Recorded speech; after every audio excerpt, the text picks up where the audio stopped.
UAE तो चुप है आज तक। उनकी नाक के नीचे बैठ करके यहाँ अजमल कसाब को पाकिस्तानी साबित किया, आप कख नहीं कर सके। उनको पता है पाकिस्तान की कोई परवाह नहीं है।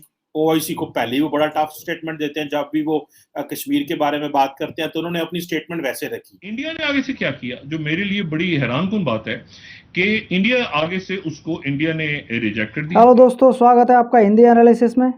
भारत ने ओआईसी के दोगलेपन को सबके सामने उजागर करके रख दिया है। भारत ने ओआईसी और पाकिस्तान को जैसे धोया है, ओआईसी कभी भी आवाज़ निकालने की भी जरूरत नहीं करेगा। भारत को ओआईसी के प्रति और कड़ा रुख अपनाना चाहिए ताकि वह किसी भी देश के अंदरूनी मामलों में दखल ना दे। वहीं भारत को देश के अंदर जो भी लोग सोशल मीडिया के थ्रू देश का नाम खराब कर रहे हैं, उन पर भी एक्शन लेना चाहिए। अरबी देशों के जो कुछ चाटुकार पत्रकार जो भारत में बैठे हैं, उन पर भी कड़ी कार्रवाई करनी चाहिए।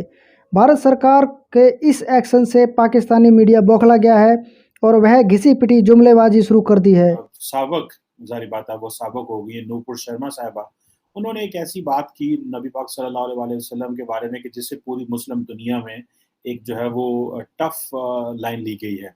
और कतर ने, कुवैत ने, सब ने जो है वो, सऊदी अरब ने और ओआईसी ने, सब ने जो है वो इंडियन एम्बेसडर्स को बुलाया और उनको कहा है कि जनाब ये क्यों इस तरह हो रहा है और ये क्या, और कंसर्न शो किए। अच्छा, मजे की बात जो मैं आपको बताऊं, जो मैं एक चीज आपके सामने लेके आया हूँ एंड व्हाट आई फेल्ट, जो कि मैं चाहता हूं कि आप लोग समझें और देखें कि इंडिया जो है उसने कितना टफ रिस्पांस दिया है पाकिस्तान को और ओआईसी को, जबकि कतर, कुवैत और जो सऊदी अरेबिया के रिलेटेड उन्होंने प्रेस रिलीज उनके फॉरेन ऑफिस ने जारी की हैं, वो बिल्कुल सॉफ्ट है। मैं अगर कहते हैं तो मैं आपको वो मेरे सामने वो प्रेस रिलीज है और मैं ये देखना चाह रहा हूँ। अब जारी बात है, इंडिया ने अपनी पूरी कैलकुलेशन की कि किस मुल्क को कितना रिस्पॉन्स देना है। उनको पता है पाकिस्तान की कोई परवाह नहीं है। ओआईसी को पहले ही वो बड़ा टफ स्टेटमेंट देते हैं, जब भी वो कश्मीर के बारे में बात करते हैं तो उन्होंने अपनी स्टेटमेंट वैसे रखी। अब क्योंकि कतर जो है वो एक इम्पॉर्टेंट पार्टनर है इंडिया का, बहुत सारे रेमिटेंस आती है, बहुत सारे कारोबार हैं, बड़ी जबरदस्त किस्म की रिलेशनशिप है, तो ये जो उन्होंने कतर में जो स्टेटमेंट दी है वो बिल्कुल अलग है। मिसाल के तौर पे एक जो स्टेटमेंट कुवैत में उन्होंने दी है और जो कतर में दी है, उन्होंने, मेरा ख्याल है वो मिलती जुलती स्टेटमेंट है।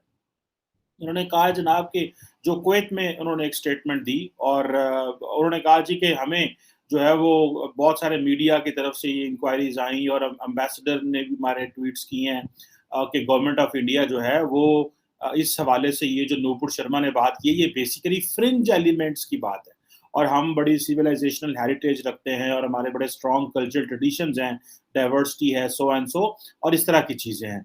अच्छा, मज़े की बात यह है पाकिस्तान खामोश रहा है, पहले सारी मुस्लिम दुनिया खामोश रही है। ये भी एक ट्रेंड समझने की जरूरत है और इस ट्रेंड को बहुत सारे लोगों ने नोट नहीं किया, लेकिन मैंने कोशिश की है स्टूडेंट ऑफ पॉलिटिक्स इसको समझूं।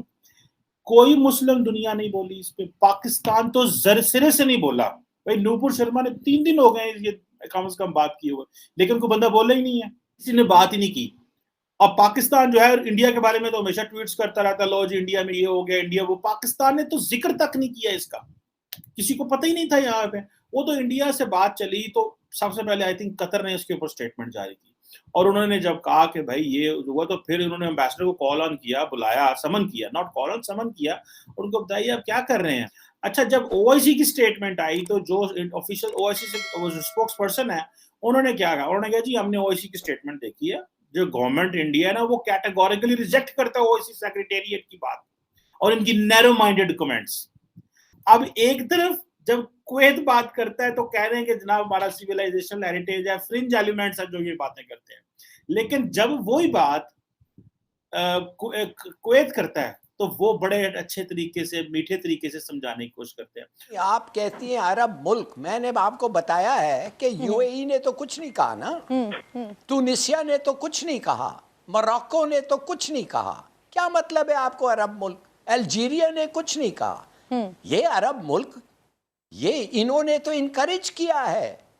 जैसे मोदी आया, जब अगर उनको अपने एम्बेसडर्स को भेजते और मोदी को कहते बच्चों बात सुनो, तुम्हारा बड़ा बुरा रेपुटेशन है, तुम्हारे को अमेरिकन तो अमेरिका में आना नहीं देते हैं इसलिए कि तुमने कत्ल करवाया है मुसलमानों को, अगर तुम्हारे नेक्स्ट टर्म में ये सब बातें हुई, हम तुम्हारे खिलाफ बड़े एक्शन लेंगे, हम सैंक्शन करेंगे, हम बॉयकॉट करेंगे, हम अपने डिप्लोमेटिक रिप्रेजेंटेटिव्स को निकालेंगे, कुछ नहीं कहा।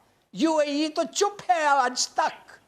या खुदा के लिए, आपके पास जुर्रत नहीं है। आप रसूल अल्लाह के नाम पे, आप उनके लिए अगर आप डिप्लोमेटिक रिलेशंस कम से कम ना काटे तो what is left? Tell me what is left? तो इस्तग़फ़ार, इस आदमी के साथ, मूडी के साथ आप बात करना चाहते हैं? आप ट्रेड रिस्टोर करना चाहते हैं? आप दोस्ती चाहते हैं? इस्लामी दुनिया नाम की कोई चीज इस वक्त मौजूद नहीं है। इस वक्त सिर्फ मतलबी दुनिया के नाम की चीज मौजूद है, जहां आपका फायदा आपने देखना है, मेरा फायदा मैंने देखना है। दूसरी बात, हम क्या सोचते हैं, हम इन लोगों को झुका लेंगे? इनकी इकोनॉमिक वो बाइकॉट और फलाना ठिकाना जो कुछ किया गया, ठीक है, आप अपने तौर पे बड़ा, आपने कोई तीर मारा होगा, आप वो कर सकते हैं। आपको लगता है पाकिस्तान जैसे मुल्क में ये बाइकॉट हो सकता है? बाहर निकलिए, आज भी आपको इंडियन कॉस्मेटिक्स की चीजें, इंडियन शैम्पू, इंडियन क्रीमें बाजार में बिकती नजर आएंगी। हम यौम कश्मीर पर इंडियन फिल्में देख करके भारत कश्मीरियों से इज़हार यकजहती कर रहे हैं। क्या यह हकीकत नहीं है? हमारे यहाँ बाकायदा इस तरह के लोग मौजूद हैं जो इंडिया से वन साइडेड दोस्ती की न सिर्फ पींगे बढ़ाते रहे, बल्कि ऐसे मीडिया ग्रुप्स भी मौजूद हैं जो बाकायदा अमन की आशा उड़ाते रहे। किसी इदारे ने, किसी चैंपियन, किसी बहुत बहादुर इदारे ने उसको रोक लिया। उनकी नाक के नीचे उन्होंने यहां बैठ करके कश्मीर कॉज के ऊपर सवालात किए। उनकी नाक के नीचे बैठ करके यहां अजमल कस्साब को पाकिस्तानी साबित किया। आप कख नहीं कर सके, आप होंगे बहुत बड़े। दूसरी बात, ये एफआईआर है उन मुसलमानों के खिलाफ कि जिनके मुमालिक में ये सारी चीजें हो रही हैं और वो रोड पे निकल करके पत्थर मार करके और बस अपना इंतकाम ले रहे हैं। यहाँ हमारे यहाँ जब होता है तो ये तहरीके लब्बैक और फलाना फलाना निकल करके कैप्री सिनेमा जला देते हैं। अबे कैप्री सिनेमा वाले ने क्या किया? लेकिन इसमें जो सबसे ज्यादा जिसकी तरफ आपने भी नुक्ता उठाया, ऑर्गेनाइजेशन ऑफ इस्लामिक रिपब्लिक यानी ओआईसी 57 ममालिकी में, हम प्रेस रिलीज चाहें तो हम ये दिखा सकते हैं उनकी तरफ से जो जारी हुई है। ये जनरल सेक्रेटेरिएट ओआईसी जो है, उन्होंने स्ट्रांगली कंडेम किया है abuse of Prophet Muhammad sallallahu alaihi wasallam, may God bless him and grant him peace, by an official in the ruling party in India। अच्छा, OIC की तरफ से भी ये OIC जो कि 57 ममालिक और एक ही दिन में, अच्छा ये कहां तक गई है? अब आप देखिए इसकी गूंज मैं आपको बता रहा हूं कि कहां तक गई है। ये टेस्ट है भारत और मुस्लिम मुल्कों के ताल्लुकात का टेस्ट है। और इसी हफ्ते जो है, अच्छा कतर ने बुला लिया एक ही दिन में, सऊदी अरेबिया ने बुला लिया एक ही दिन में, धड़ करके पाकिस्तान ने बुला लिया, पाकिस्तान ने भी बिल्कुल पाकिस्तान ने बुला लिया, कतर ने बुला लिया, अच्छा ईरान ने बुला लिया। ईरान के जो है वो अगले हफ्ते ईरान में जो है वो उनके वजीर खारजा ने दौरा कर रहे हैं, उस दौरे का पता नहीं क्या बनता है। और कतर के में क्या हुआ कि उनके भारत के नायब सदर कतर के दौरे पे थे, वो इस तनाजे का शिकार हो गई, उनकी मुलाकातें वगैरह, प्रेस कॉन्फ्रेंस वगैरह कतर में। तो ये अच्छा, इंडिया ने आगे से क्या किया, जो मेरे लिए बड़ी हैरानकुन बात है कि इंडिया आगे से उसको इंडिया ने रिजेक्ट कर दिया। इंडिया कह रहा है कि जी हम इसको रिजेक्ट करते हैं। और हमारा इंडिया, अच्छा अरब न्यूज देखे ना, अरब न्यूज को दिखाएं जरा। Saudi Arabia and other Gulf countries and Muslim institutions denounce Indian officials' insults against Prophet Muhammad.